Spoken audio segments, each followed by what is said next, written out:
Good day everyone, I am Monessa Bastas with my groupmates Isa Season and Lisa Tapdasan, and we are the reporters today.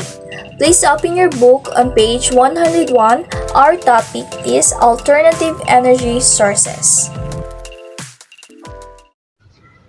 What is alternative energy?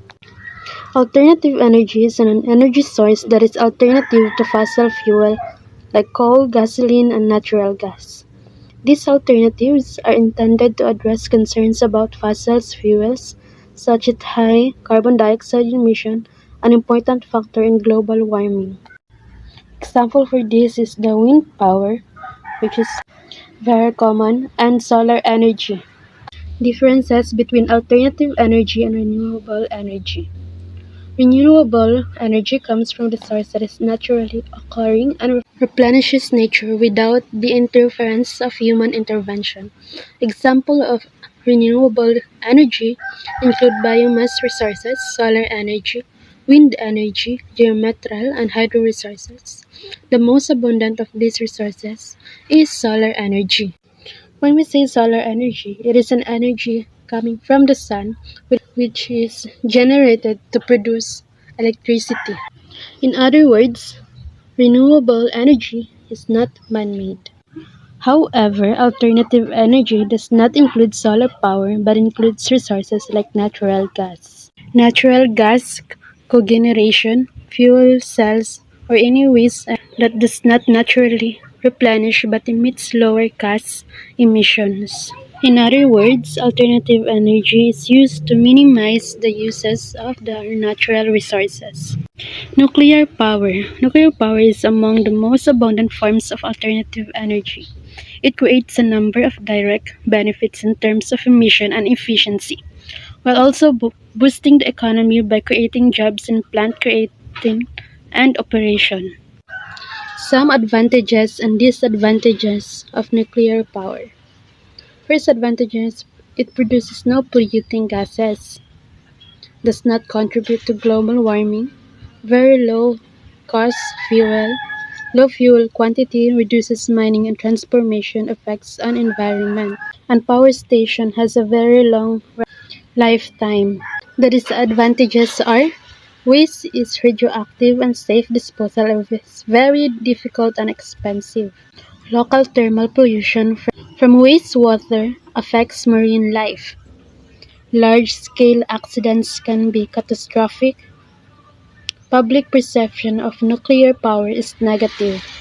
Cannot react quickly to in changes in electricity demand. Hydroelectric energy. Hydroelectric methods actually are some of the earliest means of creating energy. Through the years to begin to decline with the use of fossil fuel. Despite this, they still account for approximately 7% of the energy produced in the United States.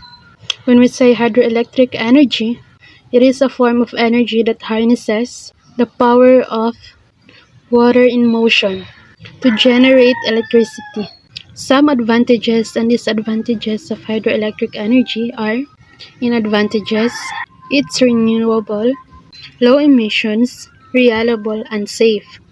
While the disadvantages are environmental consequence, expensive to build, growth potential, and limited reserves. Wave energy. Water proves to be a valuable contributor to alternative energy fuel sources with the wave energy converters. These hold an advantage over tidal energy sources because they can be placed in the ocean in various situations and locations. One of its benefits come in the lack of waste produced in this kind of energy.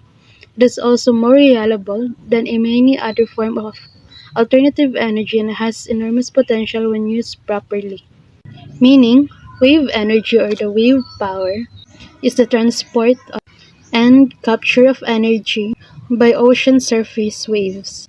Some advantages and disadvantages of wave energy or wave power. First advantages is environmental friendly energy source, renewable source of energy, reliable energy source, enormous potential energy, less dependency of fossil fuels, and no damage to land. while the disadvantages are environmental effects, highly expensive, high maintenance costs, and hard to scale. Biofuels. Contrast to biomass energy sources, biofuels make use of animal and plant life create energy. In essence, they are fuels that can be obtained from some form of organic matter. They are renewable in cases where plants are used as they can be grown. Biofuels are what we use for our daily lives. Example for these are transportation, fuels, fuel for power generation, for our cooking, and other purposes. Some advantages and disadvantages of biofuels. First, in advantages, easy to source, renewable, reduce greenhouse gases, economic friendly, reduce dependence on fossils. The disadvantages are high costs of production, use for fertilization, industrial pollution, and etc. Natural gas.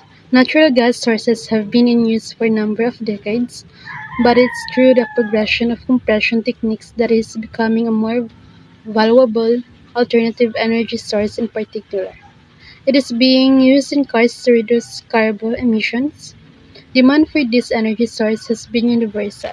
However, the potential for the contamination is larger than any other alternative fuel sources, and natural gas still emits greenhouse gases even if the amount is lower than the fossil fuels. Natural gas is fossil energy source. Natural gas is a fossil energy source that form deep beneath the Earth's surface. And natural gas has a lot of different compounds. We have four main natural gases, which are the methane, ethane, butane, and propane. Advantages of natural gas are abundant and a major source of energy. Infrastructure already in place, and natural gas can be easily transported. Natural gas produces less overall pollution, while the disadvantages are a natural gas is non-renewable source. Storage. Natural gas emits carbon dioxide. Natural gas can be difficult to harness. Geothermal power is about extracting energy from the ground up. It is growing in popularity with the sector as a whole experiencing 5% growth in 2015. The World Bank currently estimates that around 40 countries could meet most of their power demands using geothermal energy. This power source has massive potential while doing a little to disrupt the land. However, the upfront cost of creating geothermal power plant has led to slower adoption than may have been expected. So, the geothermal nga gahom mao na ang nahitungod sa pagkakuha sa enerhiya gikan sa ubos kini nagkadako sa pagkapopular sa usa ka sektor sa kinatibuk-an nga nakasinati og 5% nga pagtubo. So, naay 40 ka nasod nga makatubag sa kadaghanan sa ilang mga paningkahanglan sa kuryente gamit ang geothermal nga enerhiya. Wind energy. This form of energy generation has become increasingly popular in recent years. It offers much the same benefit than many other alternative fuel sources do in that it makes use for renewable source and generate no waste. Current wind energy installation power roughly 20 million houses in the United States per year, and that number is growing. Most states in the nation have some form of wind energy set up, and investment into the technology continues to grow. Unfortunately, this form of energy generation also presents challenges. Wind turbines retrieve views and may be dangerous to some form of wildlife. So, wind energy is a form of solar energy. Then, to describe the process by which wind is used to generate electricity. So, wind turbines convert the kinetic energy into the wind into mechanic power. A generator can be convert a mechanical power into electricity. So, kana nga way to have an energy mas daghan nagabil tungod kay dili siya mo contaminate and ang sources ani is gikan sa renewable energy or nagbabagong enerhiya. Biomass energy. Biomass energy comes in a number of forms. Burning wood has been used for thousands of years to create heat, but more recent advancements have also seen waste such that in landfills, an alcohol product used for similar purpose. Focusing on burning wood, the heat generated can be equivalent to that of a central heating system. Furthermore, the costs involved tend to be a lower and the amount of carbon released by this kind of fuel falls below the amount released by fossil fuels. So, biomass energy is an energy generated or produced by living or once living organism. Means, daghan nga sources ang pwede kuhaan sa pagbuo ani nga type of energy, such as plants, woods, waste nga gikan sa forest, sa backyard or gikan sa farms. In 1,000 years, ang pagsunog og wood ang usa sa pamaagi na ginagamit sa mga tao para makaproduce og heat. Pero, tungod sa ka-advance sa technology, na found out sa mga tao na pwede sa diay magikan sa mga basura from landfills or sa mga alcohol na produkto with the same nga purpose na paggagamitan. So, technically, mostly ka-focus jud sila sa paggamit og burning woods as they believe nga ga-evaluate sa value sa central heating system ang pwede ma-generate ani. So, tidal energy mostly similar ni siya sa hydroelectric method na normally ang source of energy kay converted from the body of river or water. So, tapos kini sad na application kay parehas sa turbine na machine na ginagamit para ma-continuous ang pag-produce sa energy or any form of fuel. Although bago pa man ni siya nga teknolohiya nga na-discover, pero dako kayo posibilidad na mo extend ni nga pamaagi. And ang pinaka-common na ginagamit sa pag-produce of tidal energy is ang tidal stream generator. So, mo ni siya ang paggamit sa kinetic energy para mabalhin ang tubig and ma-force ang pag-flow sa tubig sa span sa blade sa giant nga turbine kung continue para ma-continue ang pagtuyok sa tubig o maka-produce na og kinetic energy. So, kining hydrogen, hindi tulad ng iba pang anyo na natural gas, ang hydrogen ay isang ganap na malinis na nasusunog na gasolina sa sandaling ginawa ang hydrogen gas cell na nalalabas lamang ng singaw ng tubig at mainit na hangin. What is renewable energy? Renewable energy comes from the source that is naturally occurring and replenishes naturally without the interference of human intervention.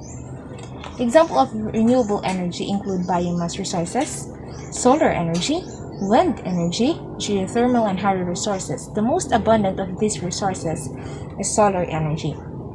So, renewable energy is a source of energy that is not depleted, which means hindi nauubos. And the most abundant daw nga source of renewable energy is ang solar energy, which is come from the sun. So, renewable sources of energy. First is biomass. Biomass, although is a renewable energy, this should not be mistaken for a clean energy source. Although biomass is significantly cleaner than the most fossil fuels such as coal and oil, it still produces sulfur dioxide during electricity production. So, ang biomass is makuha na siya from plants, crops, woods, through burning, bacterial decay, and so on. So, in ano yung process sa biomass? Ang plants is maka-absorb og energy coming from the sun. And through photosynthesis, ma-absorb niya ang carbon dioxide. And if ma-presenta na siya sa ground through air or water, mahimo na siya into carbohydrates. The same as burning, ang crops, if gina-harvest man dyan na siya, and then ma-process na siya sa burning and makaproduce og heat na anay carbon dioxide na mahitabo. And ang carbon dioxide mo ato na siya sa atmosphere, which is ma-absorb na po sa plants through photosynthesis. It's a cycle. That is what we call biomass cycle. Second is hydroenergy. Hydroenergy, commonly referred as hydropower, is a very clean and powerful method of generating electricity from a trapped wall of water. The disadvantage to hydropower is the cost to the surrounding environment, as land upstream need to be flooded and the land downstream will be drained during construction and can be disastrous effect for wildlife and life in the rivers. So, ang hydropower is just like, for example, the Magat Dam here in the Philippines. Diba, ang dam, pag napundo pa ang tubig sa taas, naanda siya daan potential energy. As water flows downhill, makakonvert na siya og kinetic energy. And with the use of turbine, makaproduce siya og electricity. But, here na siya mga disadvantage. Pag ang dam need og construction, kailangan pugan ang tubig. So, ang tubig sa taas is mag-flood mo, apaw na sila. And maapektuhan pod ang flow sa water sa rivers. Second disadvantage is it's expensive. So, but it is powerful method of generating electricity. What is geothermal energy? Geothermal energy is a reliable energy source depending on your location. Well, it's depend na siya sa location mo. It is commonly used to provide a source of heating or hot water of household using ground source heat pumps, and also can be used as the energy source for power station in appropriate areas. So, geothermal energy is a renewable energy because heat is continuously provided inside the earth. Ang heat man dyan, no, continuously man dyan siya nagasunod, nagaprovide inside the earth. That is why it is a renewable energy. So, how does geothermal energy work? So, a hot water is pumped from underground, from here, under high pressure pa siya ang hot water pag nasa sa underground. If the hot water reach the surface, moabot na siya dali mo drop ang iyahang pressure. Ngayon mahimo na siyang steam. Ang steam musulod, mo spin inside the turbine and turbine to generator. At that point, makaproduce na siya electricity. And ang steam is mo-cool off inside the cooling tower and condenses to water again. At ang kanang cold water nga ma-condense inside this cooling tower is mo-pump back to the underground. Mubalik siya sa underground and process again. It's a cycle. Inana mag-work ang geothermal energy. Geothermal energy can cool, can heat, and can produce electricity. Household man, building man, in any appropriate areas. Taga-depende na siya sa location. What is solar energy? Solar energy can be somewhat unreliable depending on the placement, location, and surrounding environment of the solar cells. Well, mahimo daw siyang unreliable if taga-depende na siya sa placement, kung asa nagibutan, sa location, sa environment, kung direct sunlight ba or not. The greater the solar energy supply, the more effective the cell will be. Pag dako solar energy supply, the effective siya. However, the more heat a solar panel receives, the more unreliable it can be. So we all know what is solar energy, diba? Solar panel, just like that. It's ang heat, ang light from the sun nga mo-direct sa solar panel, ma-convert na siya into electricity nga mo dali sa ato ang mga appliances at home, para mas malansan po ang atong electric bill. There is advantage and disadvantage of solar energy. Kasi ang advantage niya is non-polluting, di ba? Wala siya nagahatag og pollution sa ato ang environment, ang solar. Ang disadvantage niya is it's expensive.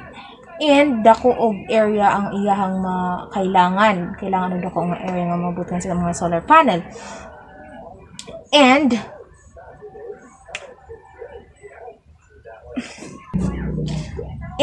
nagadepende na siya sa weather. Not all the time ang solar energy is available kasi nagadepende na siya sa sun. Malay mo, tomorrow it's rainy day and the next day is sunny day. Well, it depends.